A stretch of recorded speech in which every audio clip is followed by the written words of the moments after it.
the others are making good progress? Hope it's all going smoothly. Oh, hey look! They made it back as well! Flintz! Llama! How did it all go? All is well, thank you. Nefer and Yehuda had to stay at the curatorium to wrap things up, so they won't be joining us for now. I ran into Miss Nefa and Miss Aino on the way back. Their work is still in progress, so I suspect they won't be back for a while either. You seem rather cheerful today, Mr. Flintz. I certainly am. I achieved what I set out to do and came away with more than I bargained for.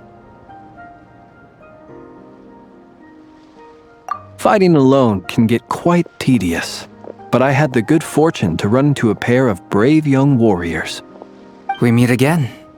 How have you been? Albedo! What are you doing here? That would be a natural assumption to make. It's also the correct one. These two courageously lent me a hand while I was fighting the wild hunt. When they told me they were Servarka's colleagues, it all made sense. And given how people of outstanding talent tend to cross paths, it's no wonder you're already acquainted. So? Who's your travel buddy, Albedo? Why don't you come and introduce yourself?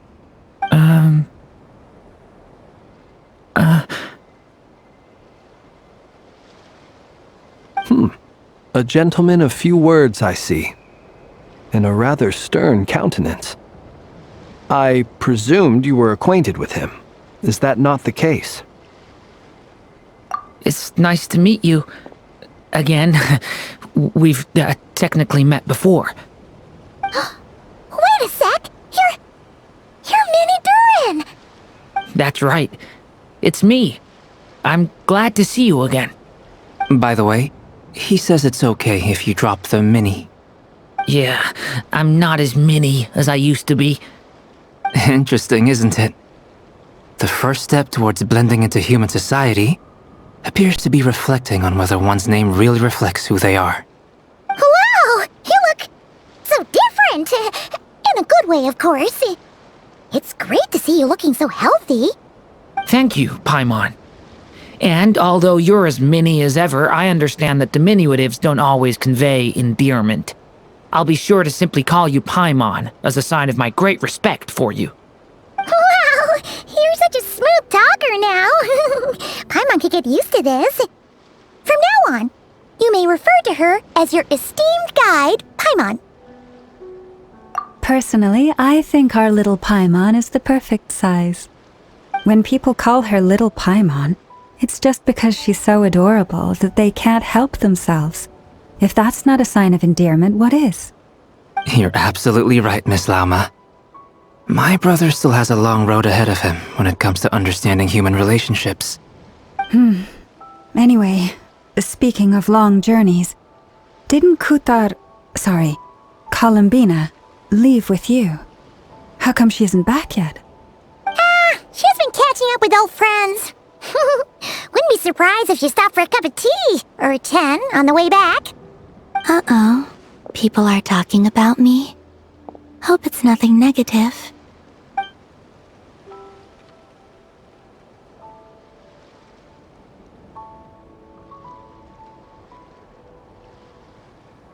Judging from your expressions, I'm guessing it all went well? It's getting crowded here. I'll go grab some chairs. No need. This is a job for an alchemist. I'll whip some up momentarily. Thank you for your hospitality, ladies and gentlemen, but I was merely escorting my friends back. I'll be meeting Sandrone shortly, as we still have some things to discuss. It's been a pleasure, everyone. But this is where I'll say goodbye. We really appreciate your help. Oh, come on. Spare the formalities. I'm just glad I could help out some true friends. I understand. Well, bye for now, Harlequino.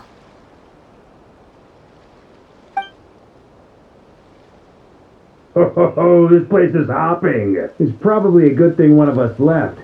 Otherwise, we might not fit all these people in. Are you saying we're about to run out of chairs? As a matter of fact, I am. Come on in and see for yourself.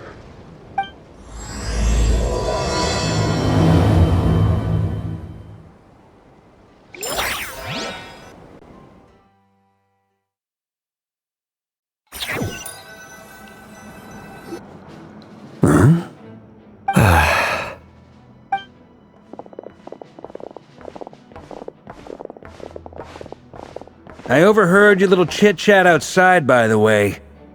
With Miss Columbina's colleague gone, we should be back to the original crew plus the other colleagues I brought in. Though, it looks like we have another new face. Someone else managed to rope in a colleague too?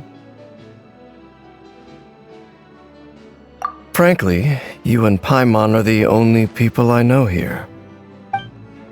This here is Dainsleif, colleague of Teyvat's greatest guide, Paimon, and greatest adventurer, the Traveler. Well, not exactly colleagues, more sort of friends. When someone else jumps in to do the announcing, you know you're speaking to someone important. Let's hear what he has to say. Note to self. Once Paimon knows your name, the rest of the world will soon follow. When he comes looking for us, it's usually something important. Paimon's guessing you've heard about the Wild Hunt, then. From the looks of it, you're about to hold a meeting. If I were to say that the Wild Hunt is our mutual enemy, would that earn me a seat at the table? As the saying goes, the enemy of my enemy is my friend. Mr. Dainsleif, there's a seat with your name on it. Though, I can't promise the same for everyone else. Hey, Albedo, think you can rustle up a couple more chairs?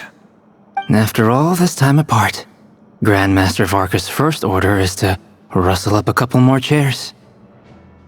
I've missed this.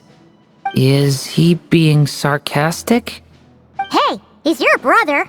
Why are you asking us? I've still got a lot to learn about the nuances of human conversation. Trying to decipher Albedo's way of speaking has been like jumping in at the deep end. Oh, good point. Paimon gets you now. Don't sweat it. There are people who go their whole lives without getting the hang of it. You're ahead of the game already.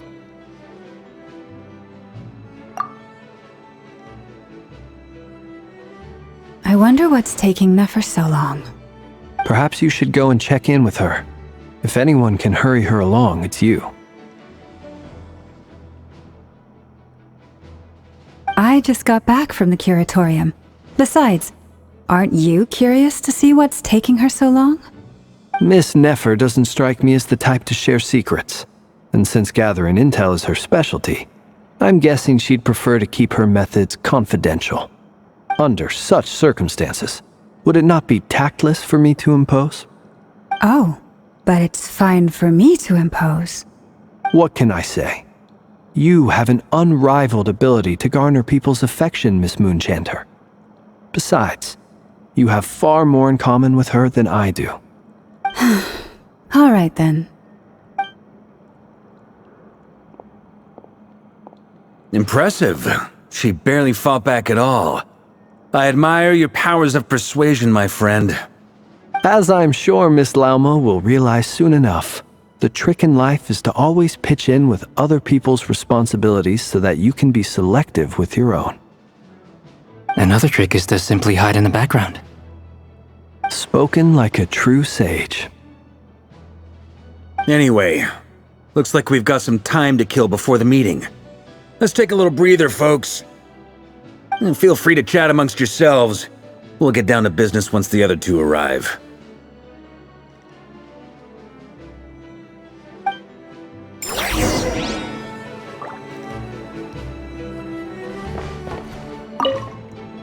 You're both awfully quiet. Why don't I start us off with an icebreaker? Much obliged. Have either of you ever had your portrait painted? If not, I'd be glad to help. That sounds like a lovely idea. You know how to paint, then? I dabble occasionally. He's an excellent painter. Tables, chairs, people, dragons, you name it. He'll paint it for you. I'm flattered. If I ever get the chance, I'd like to give it a try myself. I'll bear that in mind. Anyway, how about you, Durin? What sort of portrait would you prefer? Oh, I'd be fine with anything. Whatever style feels best to you. Very well. Then I'll play it by ear. You can replicate any style I want? I can try. If you show me a sample, I'll do my best to match it. Thank you. In that case, I'll dig up some reference material for you.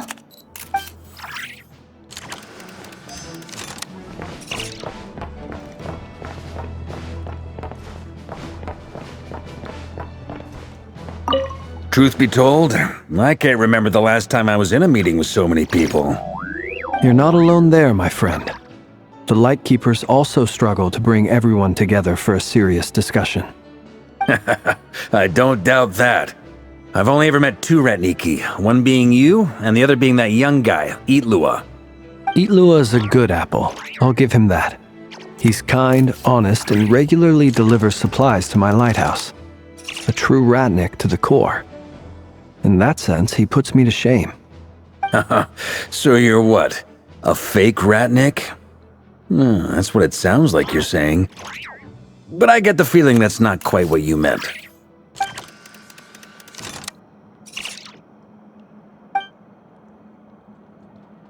Come on, why the awkward silence? Sorry. I'm not even gonna bother trying to hide it. You've known all along, haven't you, my friend?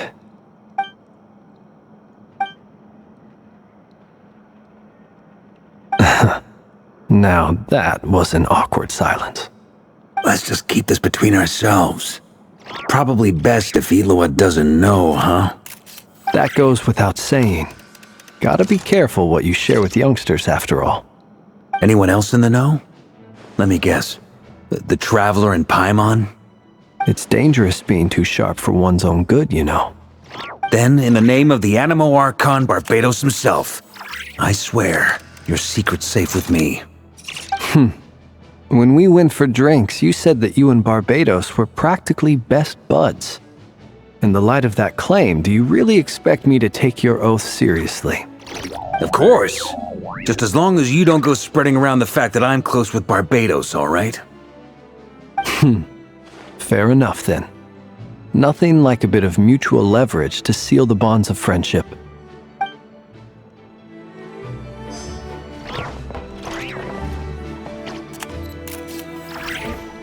Is there something you'd like to say to me? Yeah! For starters, why'd you just show up here without even giving us a heads up? If you think back to our previous interactions, you may recall that that's hardly out of character for me. You do have a point there. Oh yeah! You'll need to find somewhere to stay the night too, right? Want to tag along with us? You never know. We might get a group discount. Sure, let's do that. Great! Paimon will handle it! And in return, we can get Dainslift to be our very own personal bodyguard. If that's what you had in mind, you should have said so sooner. I'd be happy to help. Oh, okay then. Paimon was only kidding, but good to know. Anyway, since we're all here together, we might as well watch each other's backs. That's just what friends do, right? Indeed. Thank you.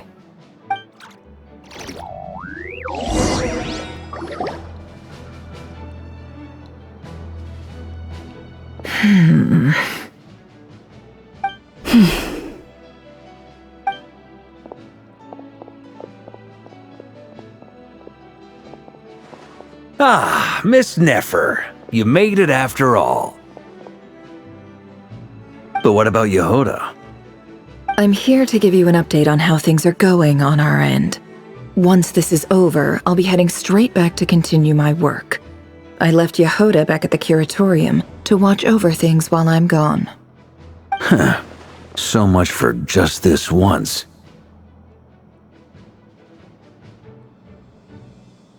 Shh! Not so loud! We're on a roll here. What if she remembers and suddenly decides to back out? Did you say something, Mr. Varka? Huh? I didn't say anything. Right, Flint's? Must have been a frog. They get so noisy around here at nighttime.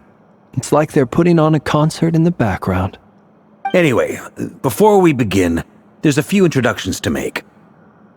Let me start by saying that it's an honor to be speaking before so many distinguished colleagues and collaborators. First up, we have Miss Lauma.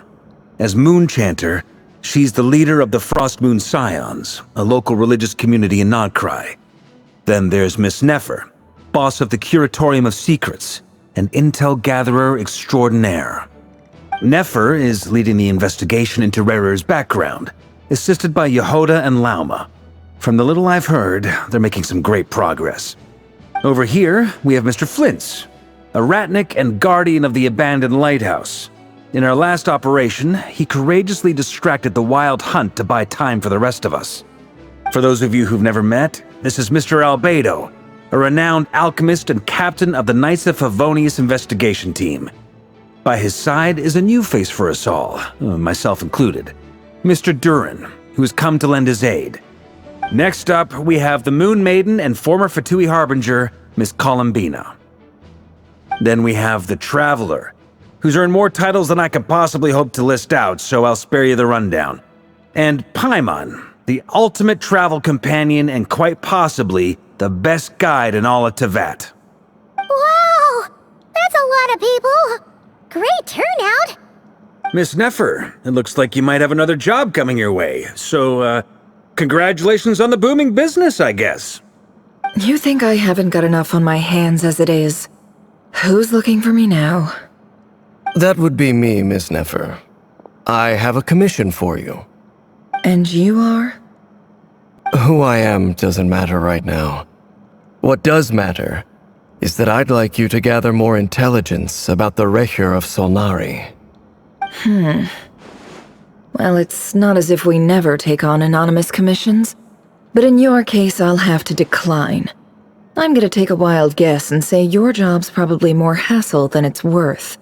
Something about you seems like bad news. It's my eyes, isn't it? Conrian, I assume. And what's with the mask? Are you trying to hide your identity? In any case, the fact that you're even still alive raises an awful lot of questions for me.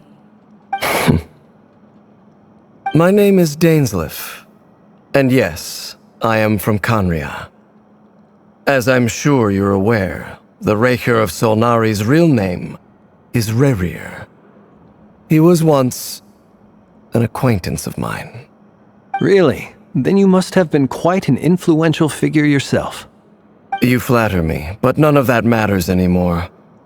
My point was simply to clarify why I have asked Miss Nefer to investigate Rerir's background. So you're both from Conria, and it sounds like you used to be friends? What am I missing here? Surely you already know how he became one of the Five Sinners.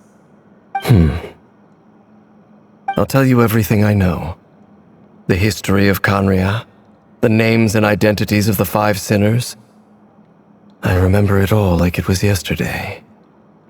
I have never spoken openly of this before, but the truth was exactly as people say.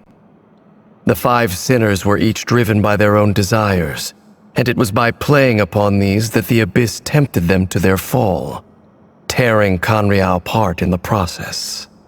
The visionary, Vedifenir, who wished to foretell the future. The wise, Haroptatir, who sought limitless knowledge. Gold, Rheindotter, who desired to create life. The foul, Surtologi, who pursued supreme strength.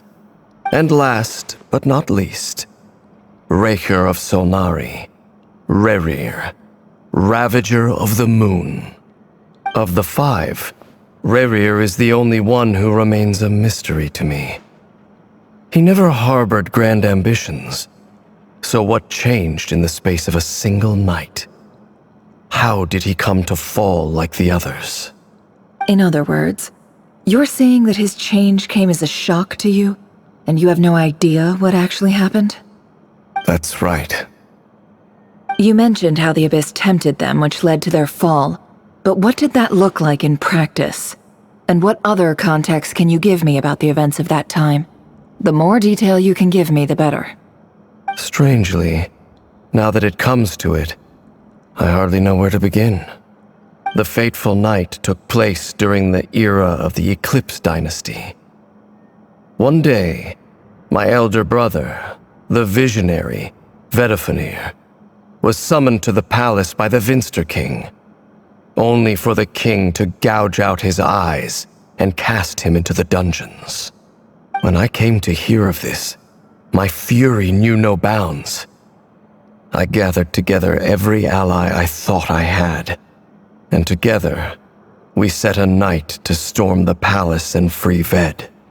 Centuries on, the memories of that night still haunt me like a never-ending nightmare. We broke through the palace gates, just like we had planned, each striking towards our separate targets. But then, I was betrayed. Even Vedifenir, the very person I had come to rescue, abandoned me and partook of the Abyss's power. So, it's personal after all. Then tell me, Mr. Dainsleif, what price are you willing to pay? You, of all people, must know that nothing comes for free. I cannot say what price would be worthy of such a commission. But know this, Rerir was not always a madman. Believe it or not, there was a time when he was just an ordinary man, working for the Conrian Intelligence Service. Uncovering the truth of Rerir's past is the only way to unravel this mystery. But before you decide if you will accept my commission, I will tell you more about him. Enough, I hope, to help you plan your next move. Sounds pretty good to me. Feels like we just flagged down a random passerby, only to discover he's actually a master strategist who has a score to settle with our enemy.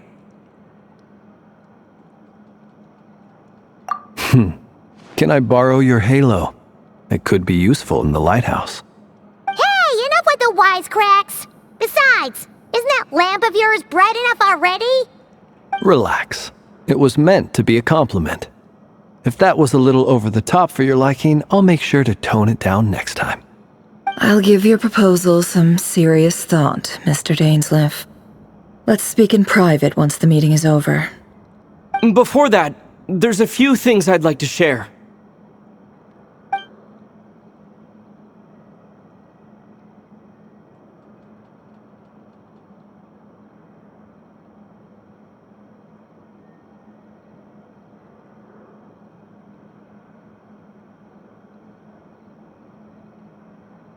Now that we've united the hearts of the three moons, your power should be greatly enhanced.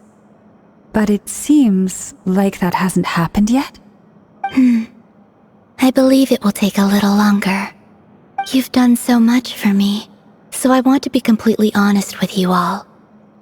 Even though I'm doing a lot better now, the truth is, my recovery will likely be an ongoing process.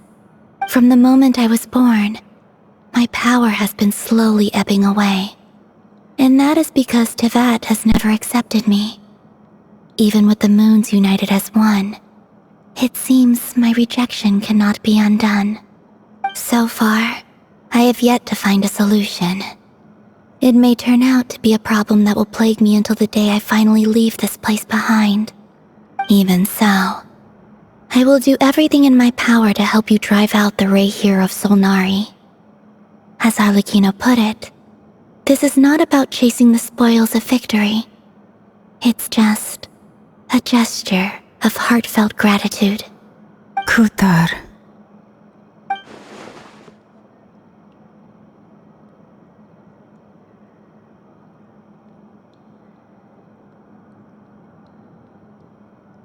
Defeating the Reihir of Solnari will be no easy task.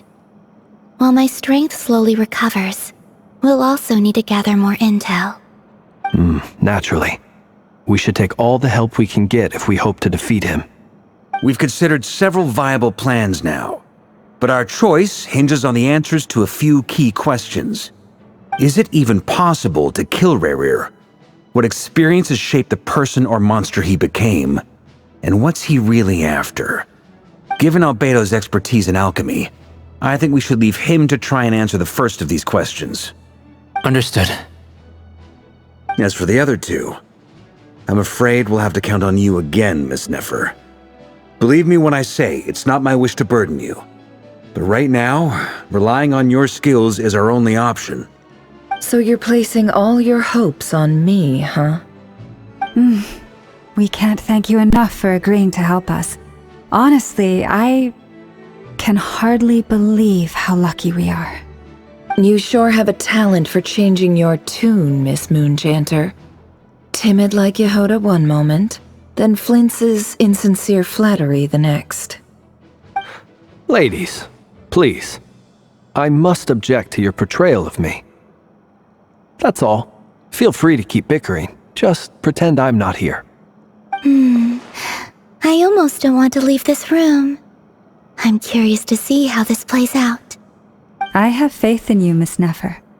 Something tells me you'll stand by us until the very end. Oh? And what makes you so sure of that?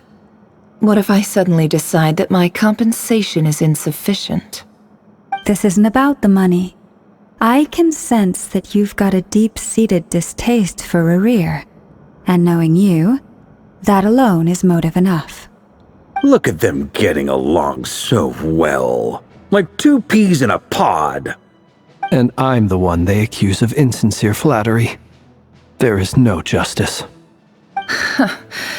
Miss Lauma, you have to understand something. Unlike you, I don't actually enjoy having everyone's hopes on my shoulders. Is that right? Well, maybe the fact that I'm willing to put my hopes in other people says more about me than you. But the fact is, I also trust you. And that's because I know that you're someone we can count on.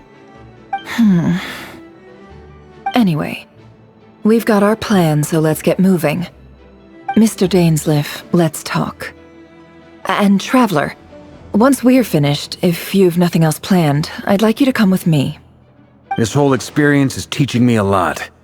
For instance, I now know that when other issues come up in the future, I'll have far more luck getting Lauma to convince Miss Nefer than trying to do it myself.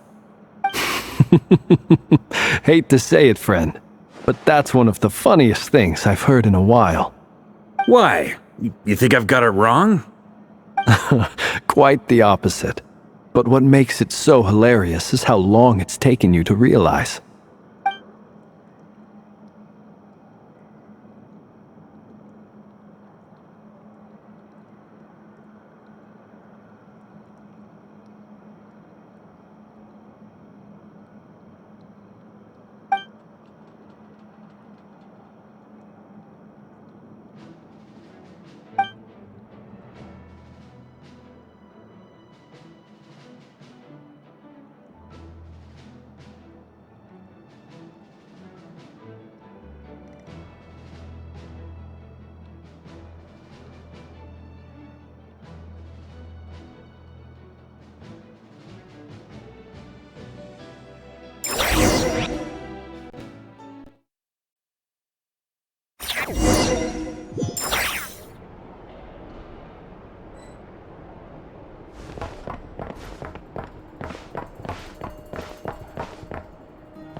Thank you for waiting.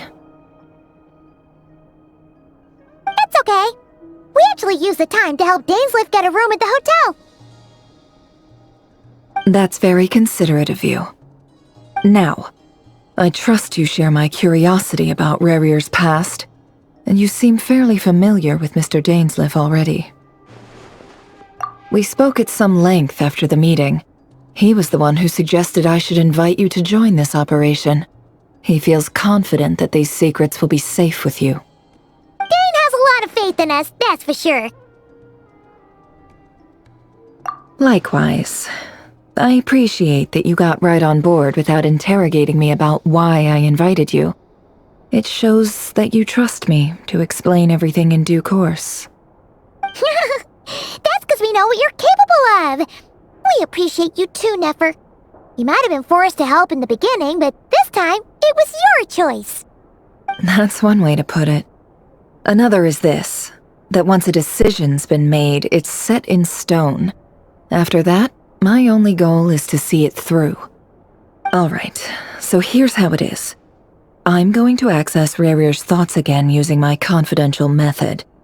Now, I'm sure you've seen things like this before on your travels, so you're surely well aware of how dangerous it can be.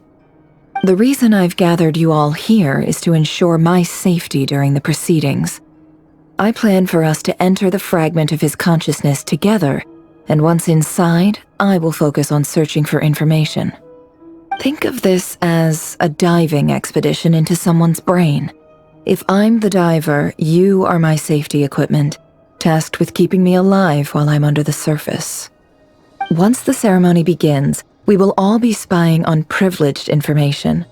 But in the interests of safety, you must remain absolutely silent at all times. We will discuss our observations after the ceremony has concluded. Lastly, any individuals of a weaker constitution are advised not to partake in the ceremony. In any case, Paimon has her own job to do, which requires staying in the room but not joining the ceremony.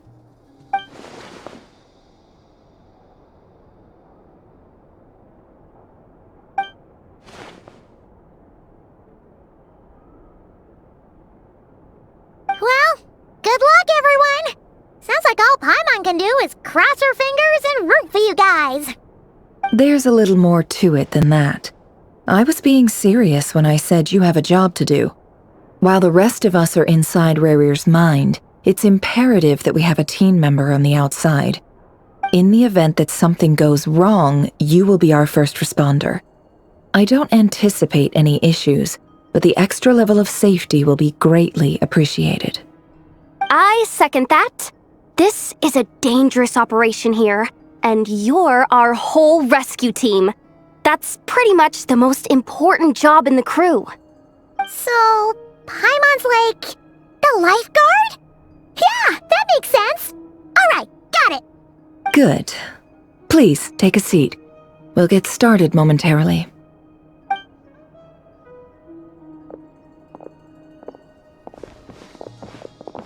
So, did Mr. Dainsleif tell you anything else? He told me that he believes Rarir kept some big secrets in his life. He's not sure that they were the cause of his eventual downfall, but he's asked me to uncover what those secrets were all the same. But surely you're not planning to go through with this, no matter the cost. If you think that, you'd be overestimating me. I'm a businesswoman, not a mercenary. But I do have my own professional reasons for taking this job. You think I'd turn down the opportunity to get a first-hand glimpse into Conrian history? No chance. Well, as long as you don't let morbid curiosity get in the way of safety concerns, we're good. We'll do whatever we can to help you. You're such a killjoy.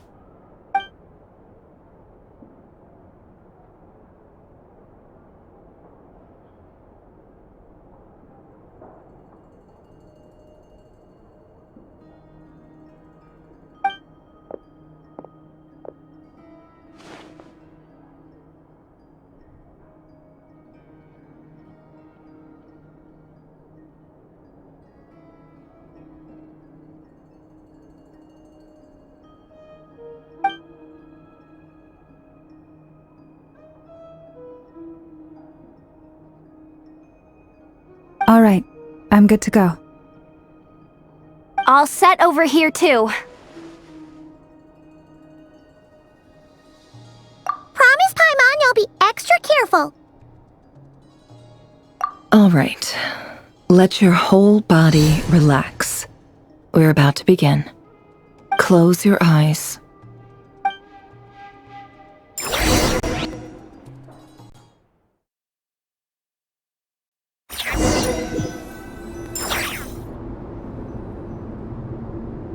Phew. Could this be his office? Pretty standard setup. Bookshelves, paperwork, files. According to Dainsliff, Rarier used to be an intelligence operative. Chances are there's plenty of top-secret intel stashed away in this room. Is this where you keep your secrets, Rarier? Can't say I'm not looking forward to this.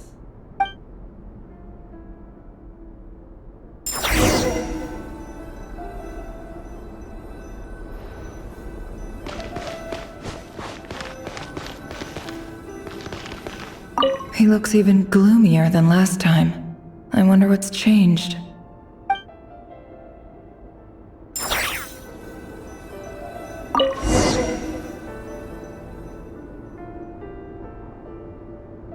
Today's files are in. Time to wade through them just like usual.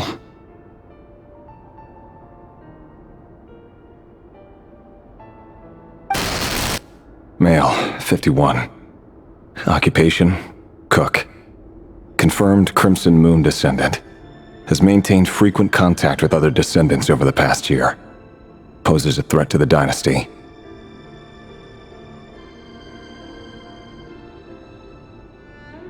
Neutralized.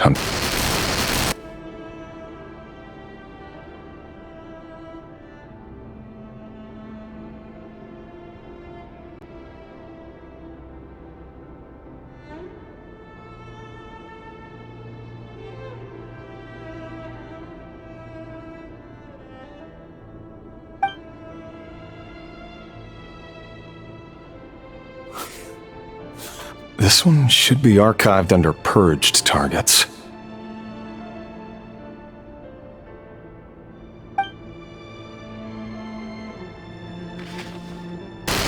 Female, 23.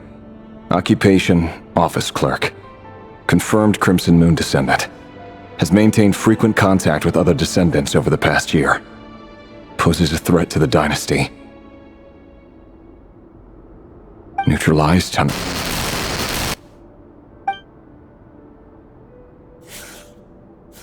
Another one for purged targets. Sounds like she was that other man's daughter.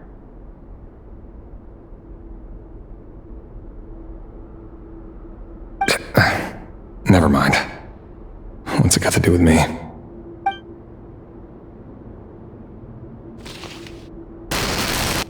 Male, 40. Occupation, teacher. Confirmed Crimson Moon descendant. Has been observed making contact with other descendants during the past year. Poses a threat to the dynasty. Neutralized on...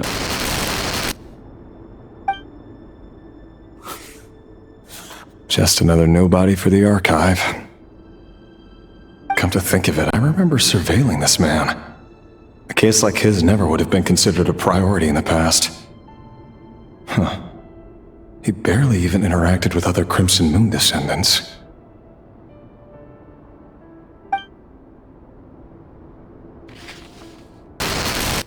Female, 16. Occupation, none.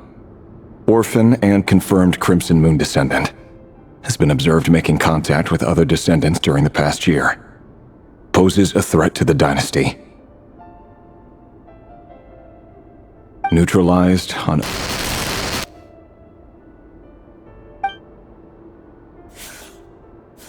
Filed. I have no recollection of this girl. None whatsoever. She doesn't seem to be anyone important, but then again, how many of them really are?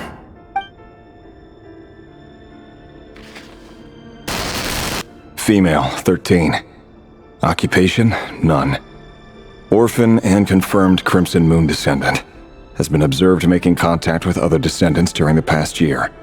Poses a threat to the dynasty. Neutralized on...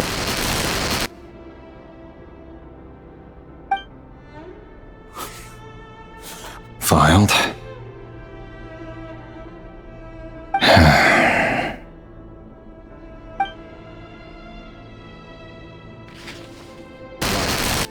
Male, 11. Occupation, none. Orphan and confirmed Crimson Moon descendant. Has not been observed making any contact with other descendants during the past year. Poses a threat to the dynasty. Neutralized and...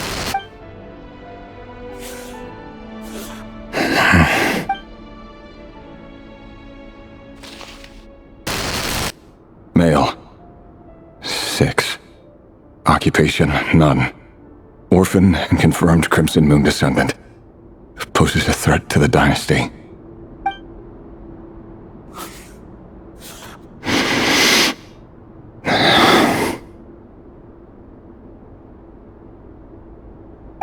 It's funny, isn't it?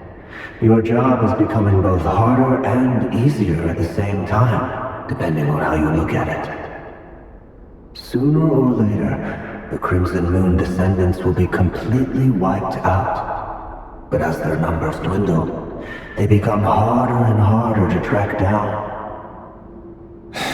That's not how it is. Fortunately, however, most of the able-bodied adults have already been taken care of. The remaining weaklings will be increasingly easy to deal with. No! No. My job is to ensure the survival of the Eclipse Dynasty. And the only way to do that is by eliminating any and all potential threats. It's a perfectly legitimate line of work. Every single one of my colleagues can attest to my fairness. And if my friends were aware of the facts, I know they'd back me up too. Assuming, of course, that they were aware of all the facts.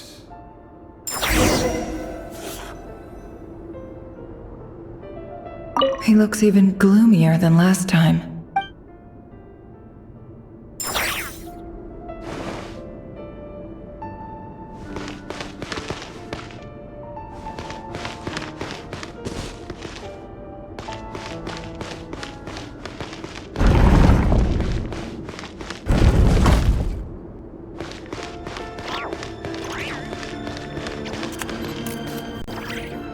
Mr. Vedifalnir? It's been quite some time since we last met. Revier, I trust you're here because you have something important to discuss. Forgive me. I wasn't tuning out, it's just, I noticed you didn't even phrase that as a question. As if you knew I was coming. Tell me, does someone in your position ever feel the need to ask questions at all? It is indeed within my power to foresee certain things. Things like your arrival. I was just thinking. It won't be long before I'll be inviting both you and Dane to my wedding. That isn't a lie, but nor is it a fact as such. It's a wish, isn't it? No fooling a prophet, is there? Ever since that day we met for drinks, I knew it was only a matter of time before you came looking for me. Does it feel good? Knowing how the future will unfold. I'm afraid the notions of good and bad fail to capture the complexity of what such a power entails. Once you've seen what will come to pass, it can be all too easy to succumb to fear and melancholy. Unless, of course, you learn to abandon these feelings.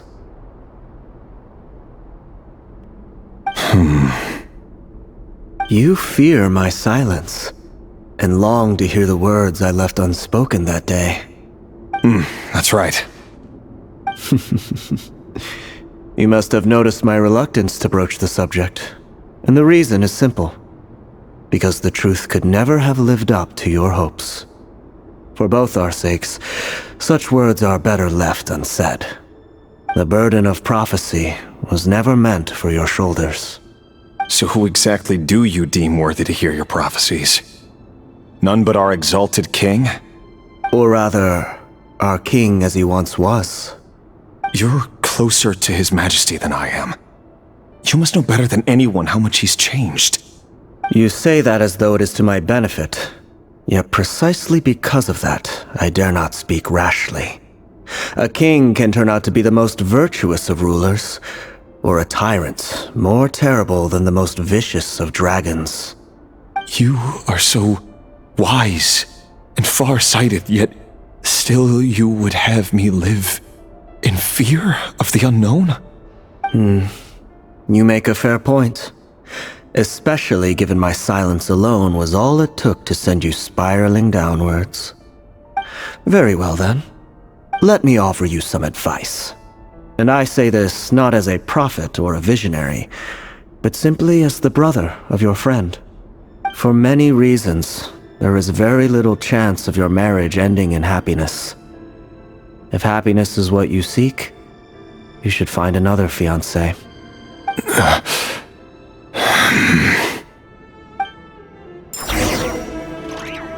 Hold on. There's that same black fog again. Could this memory belong to Thelindis?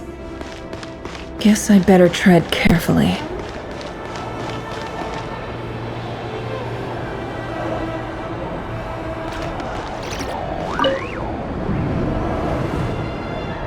Wait.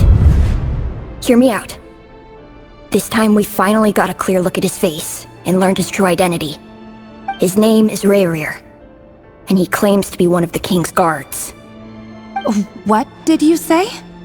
A cruel irony, isn't it? The man you're set to marry leads a double life as a brutal executioner.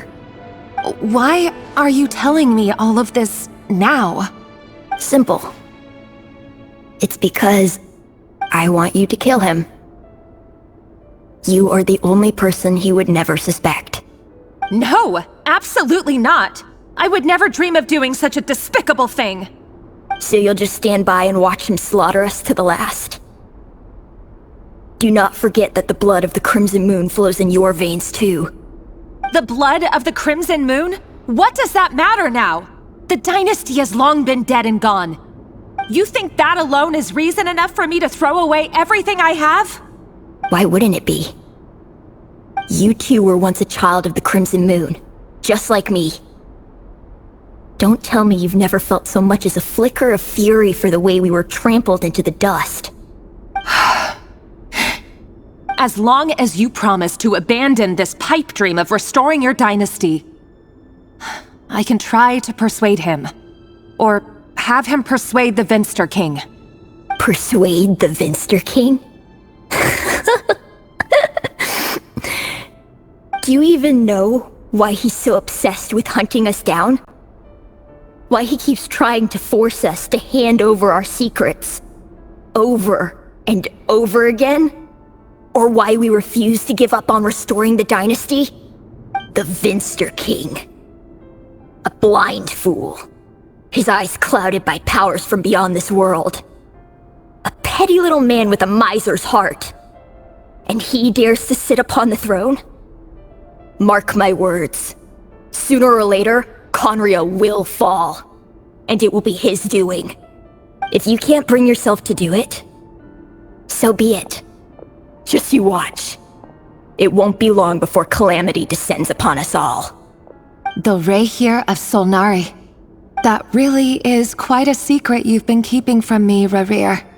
But who am I to talk? Am I really any better? I've kept my own past a secret this whole time too. Love should be built on honesty. But ours was born from lies. And yet, is it really so wrong to hide things that would only make life harder? If we don't cover up the parts that no one else should see, how can we go on pretending to be normal? Vedifulnir must have known all this. And that's why he made his prophecy. In the end, nothing stays hidden forever.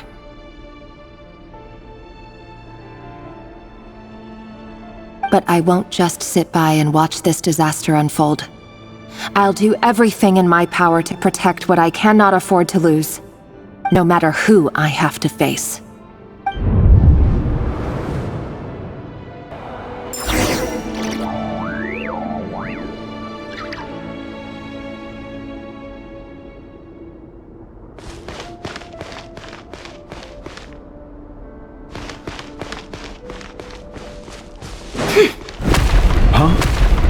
Was that Rerir who just walked past the window? Doesn't it give you the chills that he still takes the same road to work every day? As if nothing ever happened. Those people at the deli. Enough already. They're clearly pretty taken by their own disguises, so just smile and play along. Pull the rug from under beasts like that, and you'll risk having your throat torn out. Deli? Oh. They're talking about those people from the opposition. Right. I'd almost forgotten they used to run a deli. People of no consequence always vanish so easily. And no one even remembers them.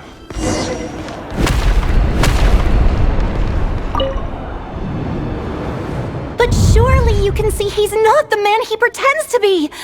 So many have died already, and they say that the king's madness grows with each passing day. We're not going to survive this, are we? But why does it have to be this way? Do we really deserve to die just because of the blood that runs through our veins? Felindis, are you even listening? Sorry, Freether. My mind was off wandering. I heard you, though. You're talking about what Rerir said. He's just following the king's orders. He's a secret agent, and it's his job to hunt down rebels and dissidents. By the time you first met him, he'd already taken lives. Maybe he was using you from the very beginning. No. Rerir has no idea I have anything to do with the Crimson Moon. My family are only distant relatives of the main lineage, and besides, my eyes are perfectly ordinary.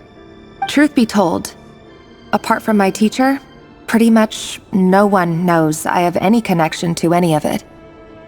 It's been a long time since my family severed ties. But as Orlog said, who could possibly talk sense into that raving lunatic of a king? No one. I'll work something out. Trust me, I'm with you all. But for now, you need to keep yourselves hidden. Don't let anyone find you, anyone at all. Don't forget that Rerir is an Eclipse operative. You need to be extra careful when he's around. And when I am too. For now, don't come looking for me. And if anything happens to me, just act like we've never met. If even you can't escape this, what hope do the rest of us have?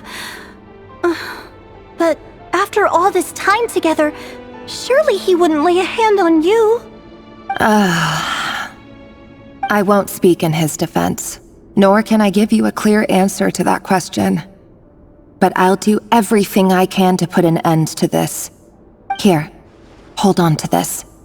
If an opportunity to escape presents itself, take it. You'll be glad you took some spare change. You call that change? But what about you? I've got a job, and there's still money coming in. But you can't go anywhere right now. Please think about yourself for once.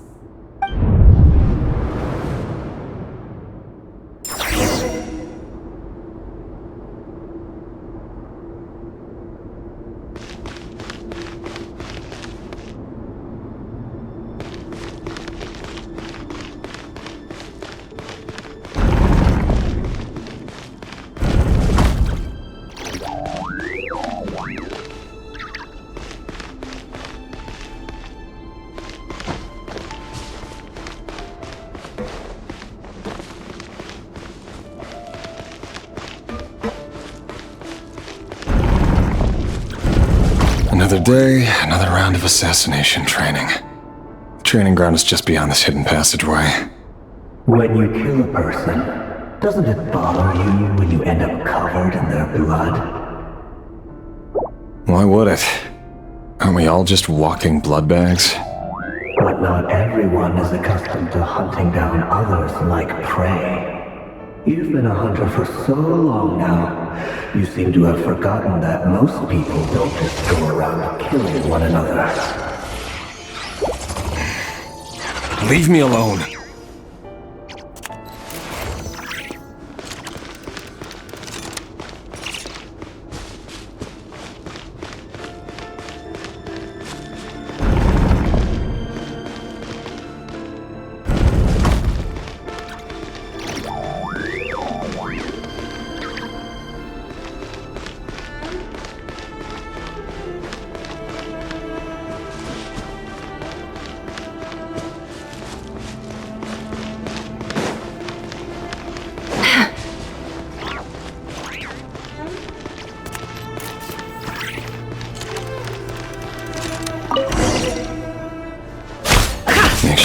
firm grip on the handle, then choose your angle well.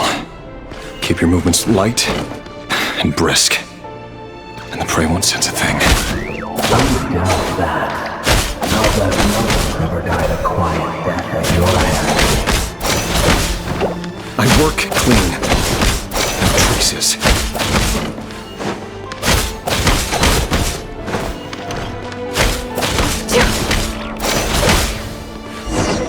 That doesn't make it open for the king just happens to be right now. But someday he doesn't. That won't happen. He's changed. Ever since no one discovered that power, it will be me. He only has to take out a handful of the guilty.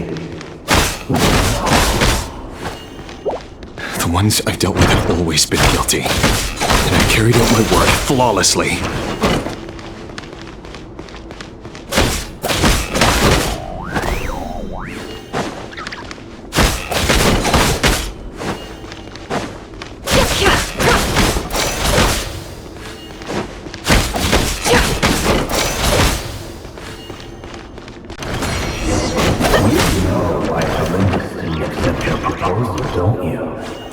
Was it because she didn't trust you?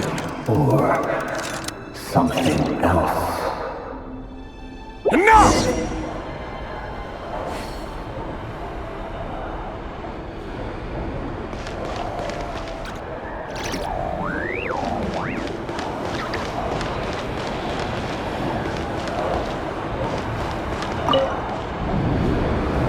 Delindis, do you still remember Orlog?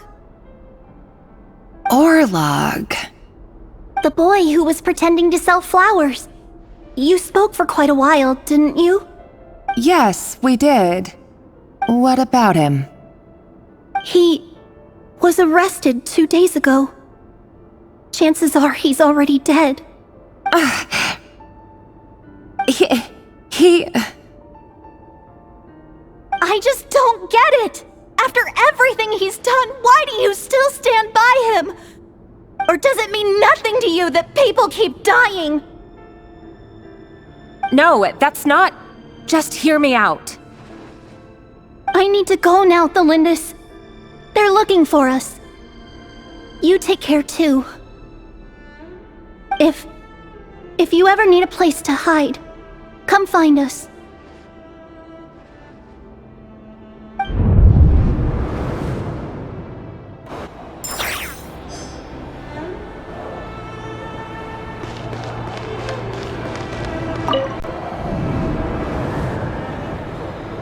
Author Thelindis. Over the course of this week, the research object was subjected to interference for a total of 47 hours for experimental purposes.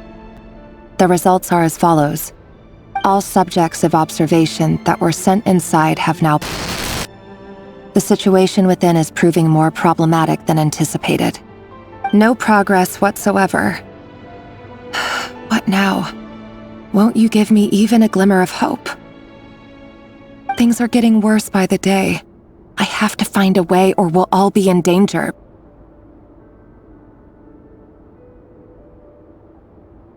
But I... If all this research comes to nothing, what then? Sooner or later, it'll be my neck on the line. But could he really bring himself to kill me? No. Surely he wouldn't have the heart.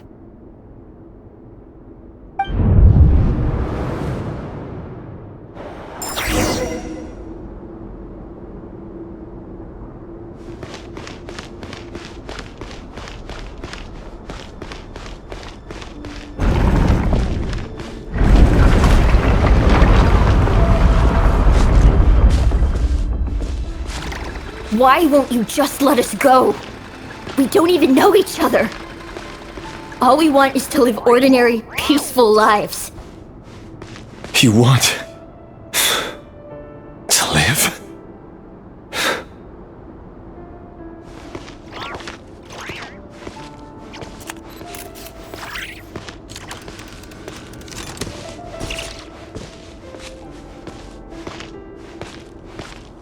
Yes. I just want to go on living. Is that really such an unforgivable crime?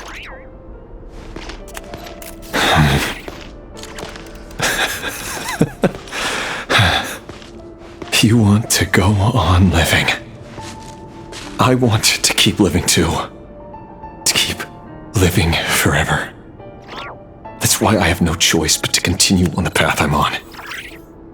If only some savior would suddenly swoop down and change the way the world is. Too bad that's not going to happen.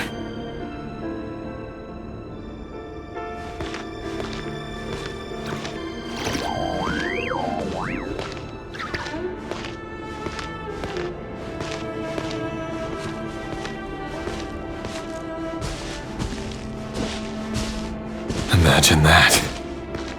If there really were such a person, you and I wouldn't be standing here like this, would we?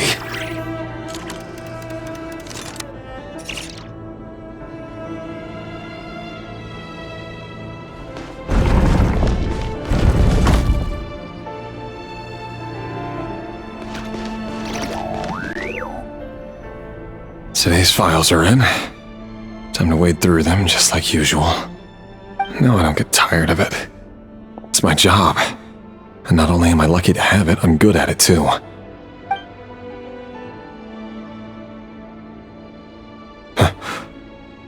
Wait. That's... Thalindis? No. No! No! Why? But you bear no mark of the Crimson Moon. How could you possibly have anything to do with them? It cannot be! A diluted bloodline. Carefully concealed. I see it now. You've been living in the shadows just like me. What a fool I've been. Numbing myself with talk of justice. Even imagining my friends would back me up. But in the end, Irminsul. Finster King! How far are you going to take this? From the direct bloodline to secondary offshoots? And then what? Today it's the descendants of the Crimson Moon. Who will it be tomorrow? Will you not rest until everyone down here is dead? No. This cannot go on. This is where it ends.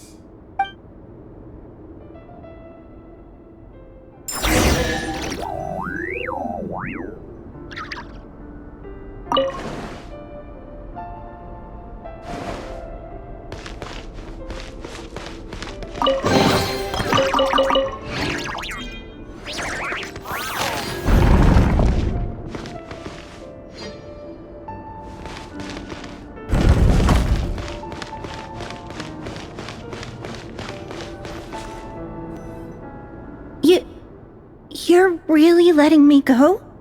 I am. As long as you can guarantee that no one will find you. Don't worry, I'll be extra careful. No one will know I was here. But what about you?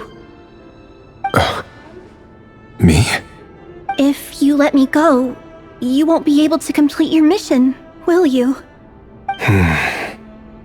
Good point. In that case, maybe you should stay. No, please! I just want to see the outside world again. To... Go on living? Yes. I know you're a man of your word. So please, just let me go. If I let you leave, what will become of me? Just kidding. Go, now. But remember, don't let anyone know you were caught. We'll be seeing each other again very soon if you do.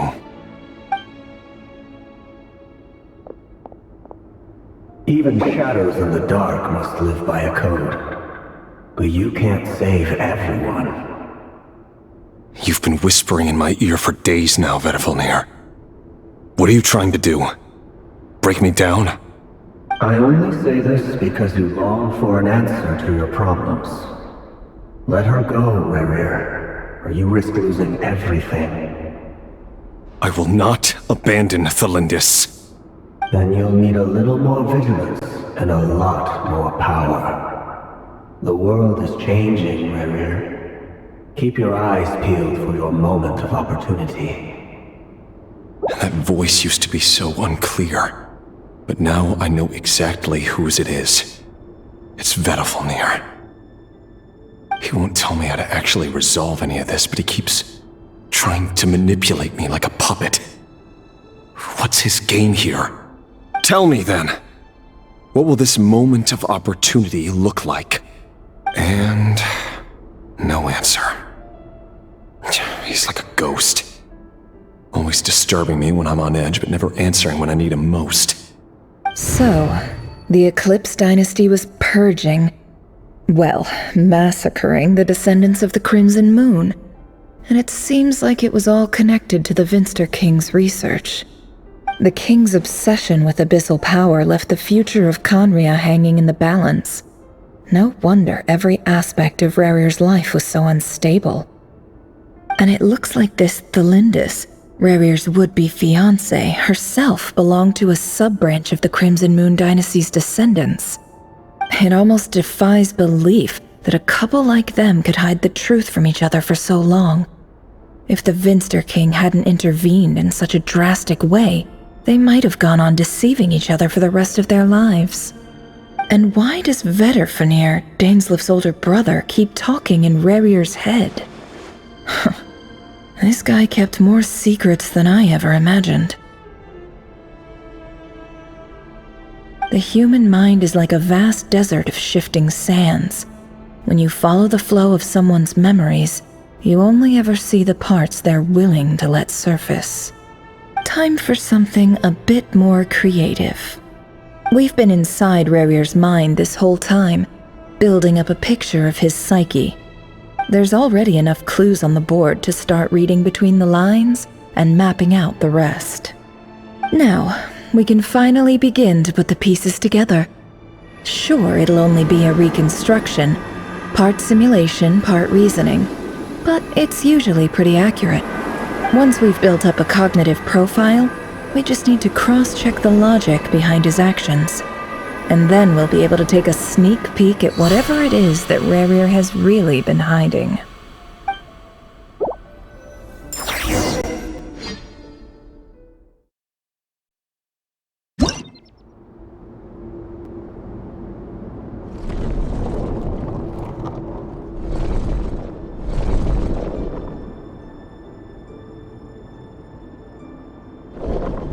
Rerir, are you there?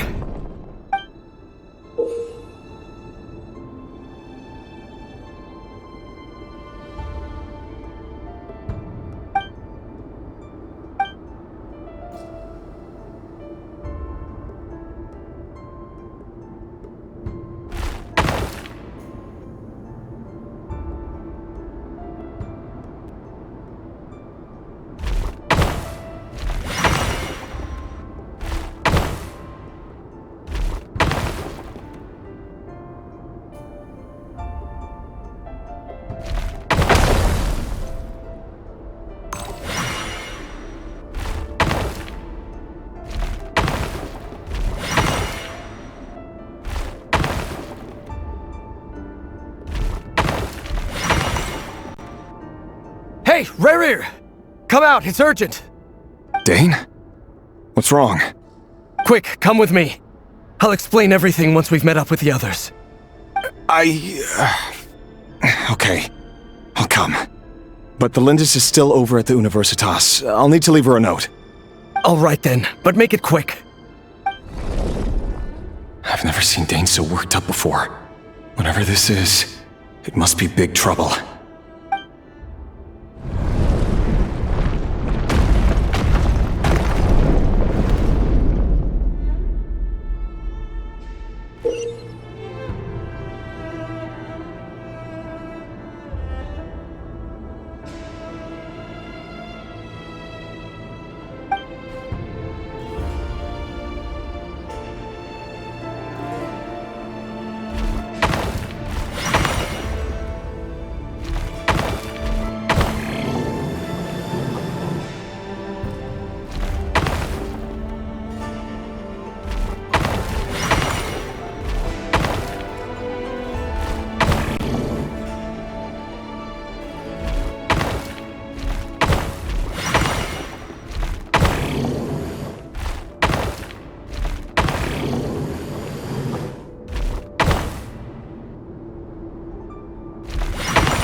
Well, this is a nice change, meeting you all at this hour.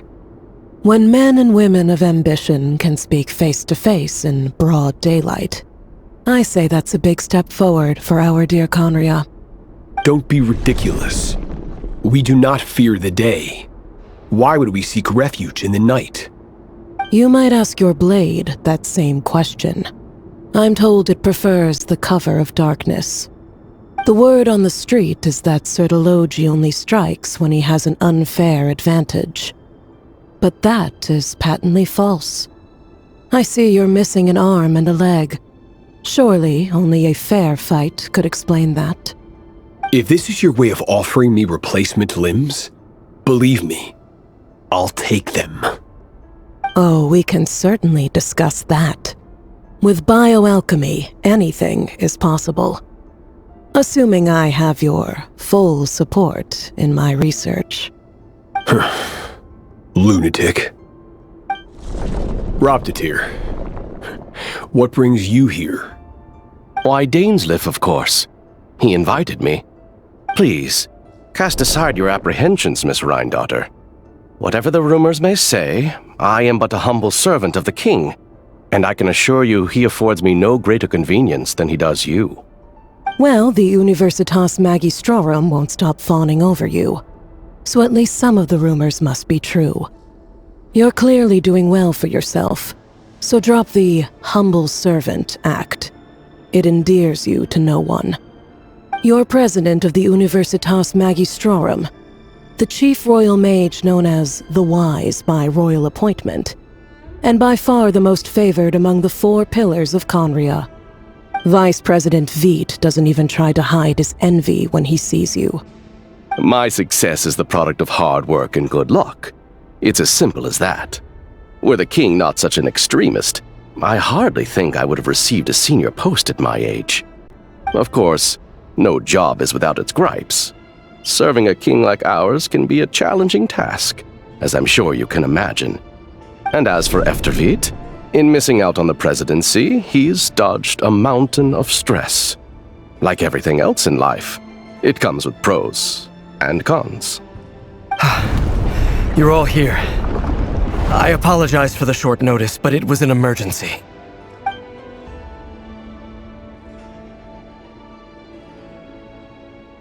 You must be Rerir. Mr. Elegy. Yes, I handled your case file during your sentencing. Nothing personal, of course. I'm pleasantly surprised that you remember me. You're clearly a person of substance if you've been invited here. But Dainsleif, you'd better have a very good reason for convening this little gathering. It's my brother, Vedalfenir. After he spoke at the court this morning, the king was so infuriated by his words that he had him blinded in both eyes and thrown in prison. Vedalfenir in prison? Strange. I thought the king trusted him and Robtatir more than anyone else in the world. Does this mean the king's circle of trust just got even smaller? It has nothing to do with trust. It's about what the king wants, which is as clear as day to anyone paying attention. I simply appease him, because it's in the best interests of the Universitas Magistrorum. And also because you're slimy. Vedalfenir, perhaps less so.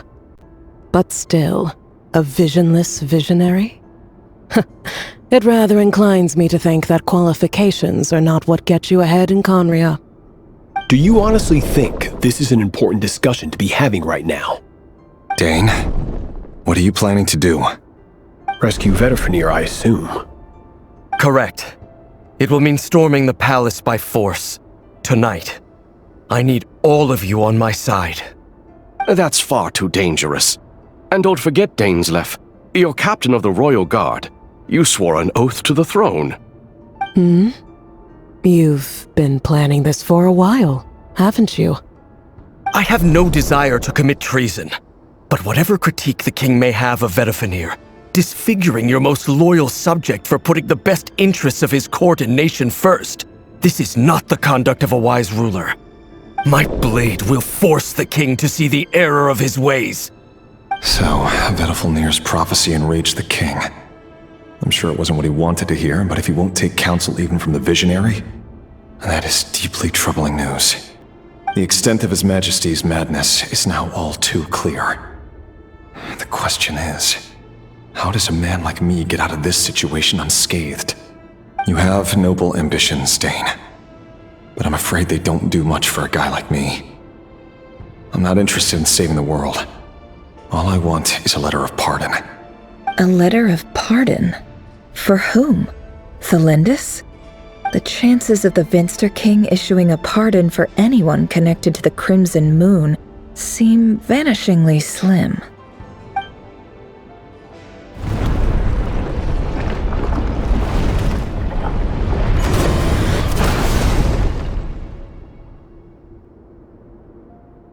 This black fog over the board must have some connection to Thelindis. But why is it taking this form? Does it have something to do with Rerir's past? Another mystery I'll need to unravel.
Author Thelindis.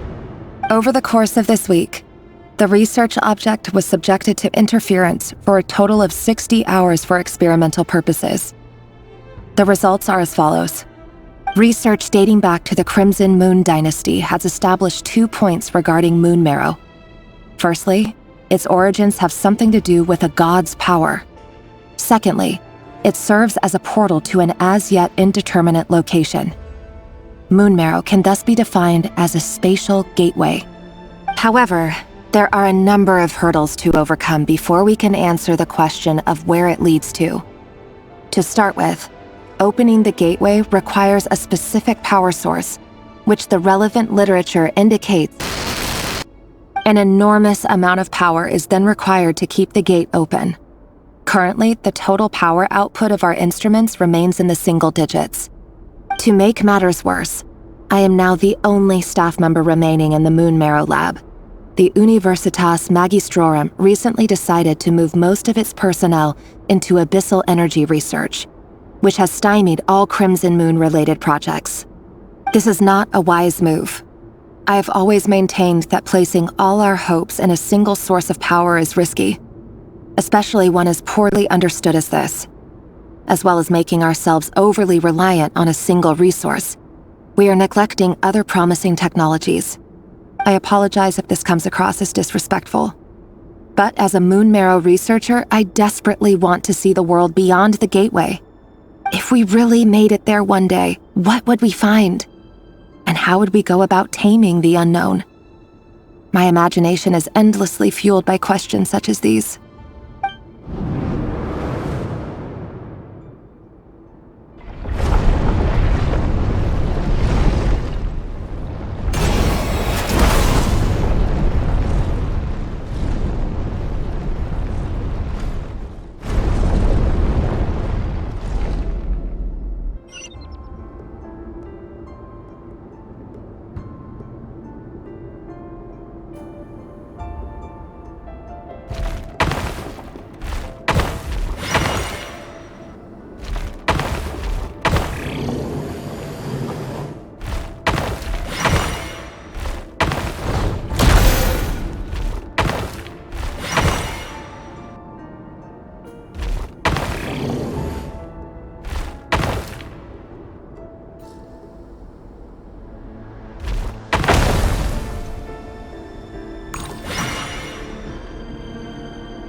This is for you. I heard you're gonna leave the city with your parents.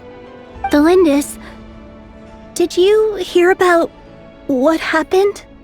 I've heard nothing. Rerir got back very late last Friday, and he was acting a little unusual, but he slept pretty well, so I'm guessing whatever he did was a good deed. You never saw him, and I don't know what he did. And this conversation never happened. You understand? What if he finds out that you pried into his secrets? Don't be silly. I don't know what secrets he does or doesn't have. All I know is he's just a normal guy who happens to run some errands for the king. Are you scared of him? I don't know. The Rerir I know doesn't match the person you all describe. Logically, I should be scared of him. And yet, I don't want to lose him. But enough about that. You should get going, and be careful with the package I gave you. Keep it secret. Keep it safe. What's in it? A piece of the moon. All you need to know is that as long as you keep it safe, then in the future, everyone will be able to see a red moon. A red moon? You mean our moon? That's right. Our moon. Promise me you'll look after it. I promise, Tholindis. The Crimson Moon bloodline will never die out. Its light, the color of blood, will become like a fire that flows in our veins, no matter how long it takes.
Hurry, everyone, and stick to the plan.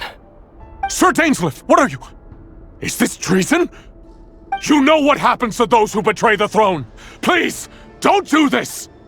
It is the king himself who has betrayed the throne. He has betrayed all of Conria. If you have any love left for justice in your heart, you should join me. It's showtime. Dane and his group will handle the troops in the palace. Then Hraptatir and Rheindotter will disarm the security measures. My job is to enter the prison and rescue Vedifalnir. Stay safe. Wish me luck. Look after my brother. Draw your blade. It is time for justice to prevail.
And the smell is abominable. Clearly, the king doesn't allow his prisoners a single shred of dignity. This is dire. Found you. Hello, Mr. Vedifalnir. It's you. Surprised? Oh, wait. I guess surprise isn't an emotion that prophets feel very often. I certainly felt some surprise in the moment when I was blinded. Surprise at the king's sheer ignorance. Surprise at just how unfairly this world responds to words of earnest remonstration. I'm curious. What did you prophesize this time? It wasn't a prophecy. It was a word of warning. Someone had to say it. The king has forsaken all reason in pursuit of his obsessions. I simply told him that if he continues on this path, Conria will surely fall. But he didn't listen. Worse still, he stabbed you in both eyes and locked you away. Dane asked for my help. The court is in complete chaos now, but I'm sure you predicted that. Everything is transpiring as I foresaw, yet I am powerless to change it. Fate is an immutable force. I can but lament as the inevitable unfolds. I do wonder whether giving a man the power to see the future does nothing more for him than slowly crush his spirit. Forgive my curtness, Vedifulnir, but the king did not suddenly turn on you today. His suspicions have been brewing for a long time. You can't have wisdom beyond the reach of your fellow man without attracting his fear and suspicion. There are things the king does not want to see. So, he doesn't want you having visions of them either. He blinded you because he thought this would make the visions stop. He wasn't entirely wrong. I did indeed lose my power to see the future. Right up until... Until what? Just now. I believe I saw something new. Well, tonight could go a lot of different ways. 5 of us banded together to storm the palace, also we could rescue you. This will go down as the most tumultuous day in Conrian history. I sense hatred in you, but also hope. A desperate hope that with the tyrant deposed, that will be the end of the story. But this is not the end. It is the beginning of a new chapter, in a whole new story. There are many men of honor and courage in this world, Rerir. But you are not one of them. You're not here for justice, are you? You're here for yourself. Is that a dagger? Interesting. Why not the polearm? It was always your weapon of choice. With your abilities, I don't doubt that you were able to recover some of your sight. But I also doubt that you want to make an enemy of me right now. Of course not. We're on the same side, aren't we? We could be. But I need you to be honest with me, Vedifulnir. At this point, you're my only hope for the future. You mean your future? With your beloved, Felindis? Yes. And I know there are bigger things at stake here. A dynasty, a nation, maybe the entire world. But forgive me, I care first and foremost about myself. I can't abandon the one I love to save myself. I just can't do it. But you see a broader picture of the future than I. You see the solutions to the biggest problems of our age. So tell me, what is my solution? What's the answer? In matters of fate, answers are either right or wrong. What will be and what will not. Maybe you are willing to pay a certain price in the pursuit of happiness, but unfortunately, fate does not negotiate. That is the cruelest thing about fate. It is unmoved by your sacrifices. That can't be true. I know it's your voice that I keep hearing in my head, urging me to see how the world is changing, to seek more power, so I can protect the things I love. You show me disaster, but you won't show me how to avoid it? Why? Why are you doing all this? My voice. In your head.